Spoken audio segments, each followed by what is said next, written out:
गौरं करुणावतारं संसारसारं भुजगेन्द्रहारं सदा वसन्तं हृदयारविन्दे भवं भवानी सहितं नमामि भवं भवानी सहितं नमामि भवं भवानी सहितं नमामि। श्रीरुद्राष्टकम् नमामि शमीशाननिर्वाणरूपं विभुं व्यापकं ब्रह्मवेदस्वरूपं निजं निर्गुणं निर्विकल्पं निरीहं चिदाकाशमाकाशवासं भजेऽहम्।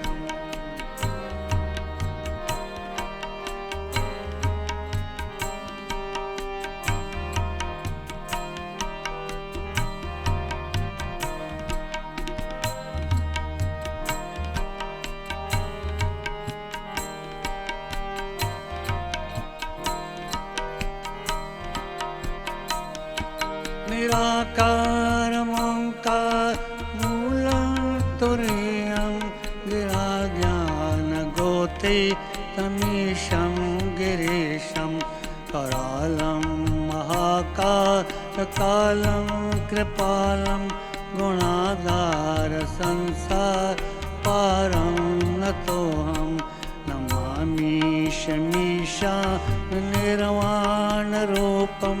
विभुं व्यापकं ब्रह्मवेदस्वरूपम्।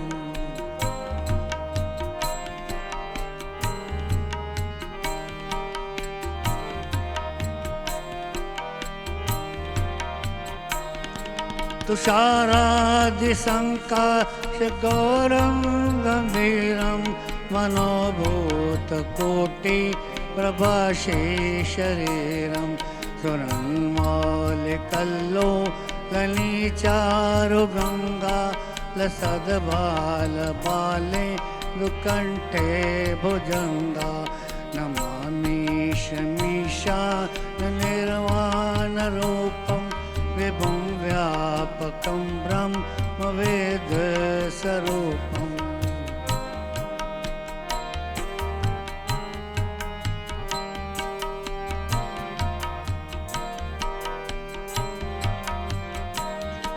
चलत्कुण्डलं सुपुनीतं सुशालं वसन्नाननं नीकण्ठं दयालं मृगाधीशचर्माम्बरं मुण्डमालं प्रियं शङ्करं सर्वनाथं भजामि नमामि शमीशा निर्वाणरूपं विभुं व्यापकं ब्रह्मवेदस्वरूपम्।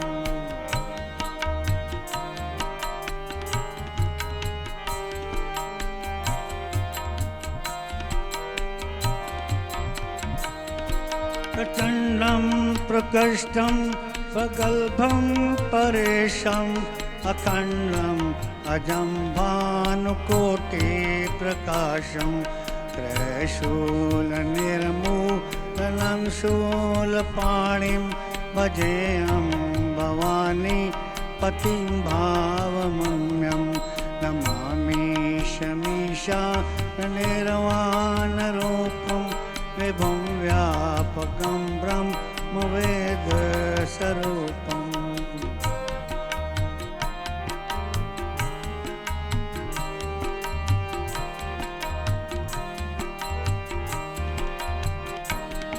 कलातीत कल्याणकल्पान्तकारी सदा सज्जनानन्ददाता पुरारी चिदानन्द सन्दो मोहापहारी प्रसीद प्रसीद प्रभो मन्मथारी नमामि शमीशा निर्वाणरूपं विभुं व्यापकं ब्रह्मवेदस्वरूपम्।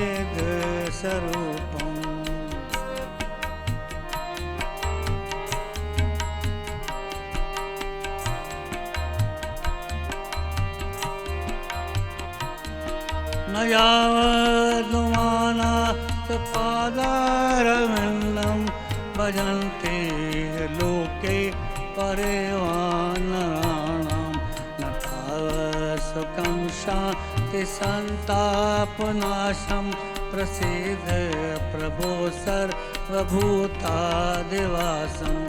नमामि निर्वाणरूपं विभुं व्यापकं ब्रह्मवेदस्वरूपम्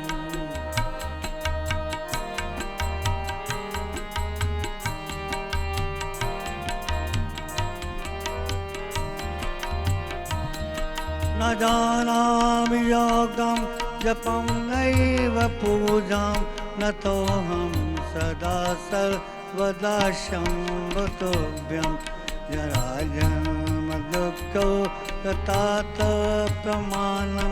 प्रभो पायापनमामीश शम्भो नमामीशमीशा निर्वाणरूपं विभुं व्यापकं ब्रह्मवेदस्वरूपं विभुं व्यापकं ब्रह्मवेदस्वरूपं विभुं व्यापकं ब्रह्मवेदस्वरूपम् रुद्राष्टकमिदं प्रोक्तं विप्रेण हरतोषे ये पठन्ति नरा भक्त्या तेषां शम्भो प्रसीदति इति श्रीगोस्वामी तुलसीदास कृतं श्रीरुद्राष्टकं सम्पूर्णम्।